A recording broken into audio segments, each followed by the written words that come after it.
बिस्मिल्लाहिर्रहमानिर्रहीम। अस्सलाम वालेकुम जी, मैंने सुफियान इकराम। तो आज हम एसएस कंप्यूटर साइंस पार्ट 2 का चैप्टर नंबर 11 जिसका नाम है डिसीजन कंस्ट्रक्टर्स, उसमें से जो टॉपिक है इफ़ एल्स इफ़ स्टेटमेंट उसको देखेंगे।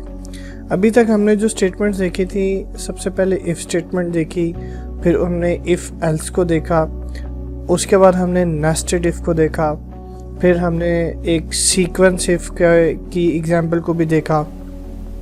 उसके बाद नेक्स्ट जो हमारा टॉपिक है वो है इफ़ एल्स इफ़ स्टेटमेंट। अब इफ़ एल्स इफ़ स्टेटमेंट के अंदर there are more than 3 alternatives, मतलब तीन एक कंडीशन के अलावा हमारे पास अभी तक हमने पढ़ा था इफ़ के अंदर एक कंडीशन अगर ट्रू होती थी तो कुछ स्टेटमेंट्स एग्जीक्यूट होती थी, उसके फॉल्स होने पे कुछ नहीं होता था।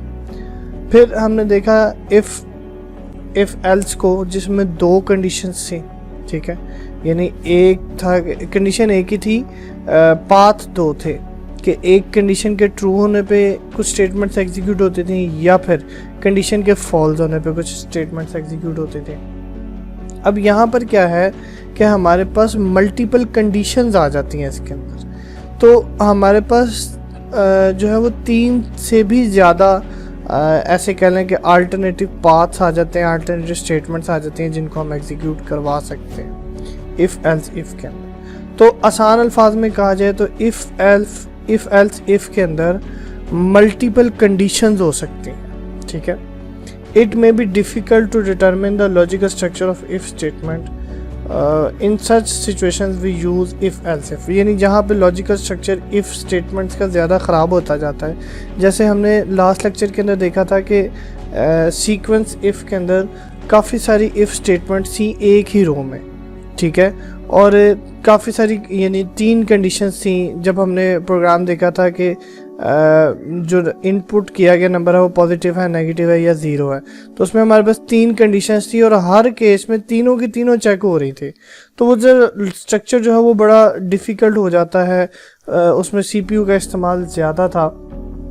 इस वजह से हमारे पास एक और कंट्रोल स्ट्रक्चर है जिसे हम कहते हैं इफ़ एल्स इफ़ स्टेटमेंट, इसका इस्तेमाल। अब देखिए यहाँ पे इसका सिंटैक्स लिखा हुआ है कि इफ़ के बाद कंडीशन है, अगर तो ये कंडीशन ट्रू रिटर्न करेगी तो ये इसके अंदर लिखी हुई स्टेटमेंट्स एग्जीक्यूट करेंगी।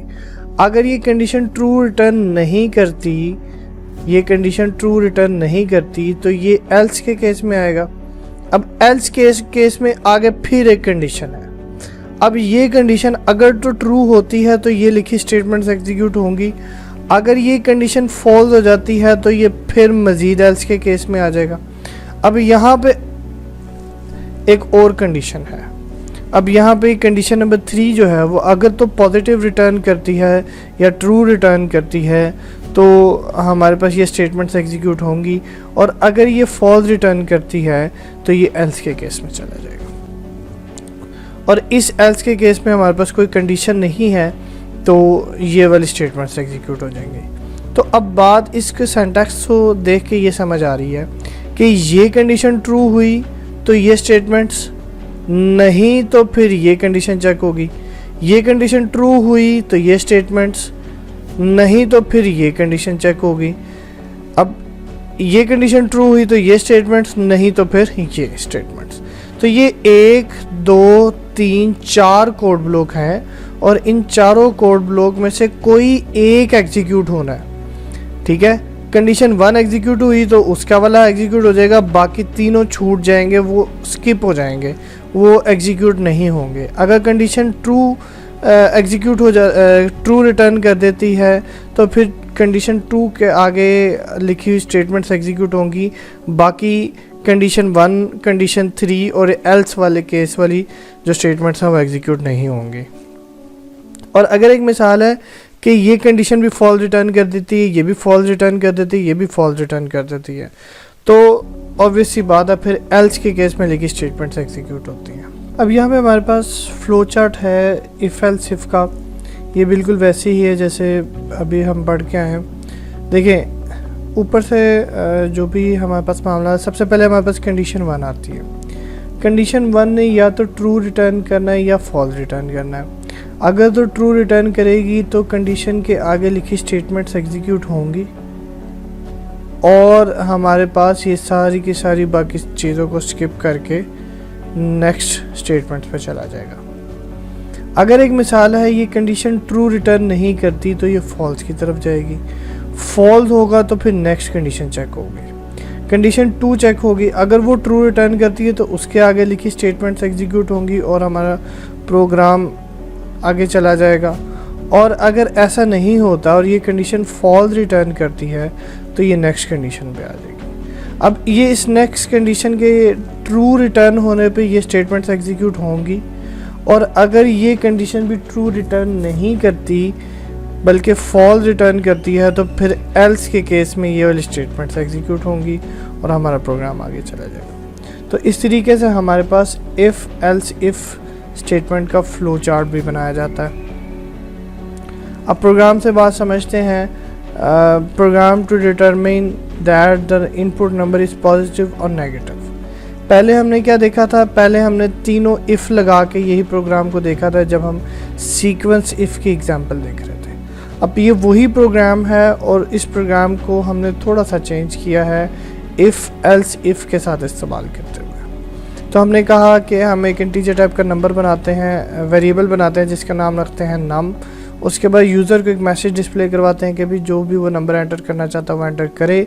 उसके बाद स्कैनफ की मदद से उस नंबर को ग्रैब करते और नम में सेव करवा देते हैं।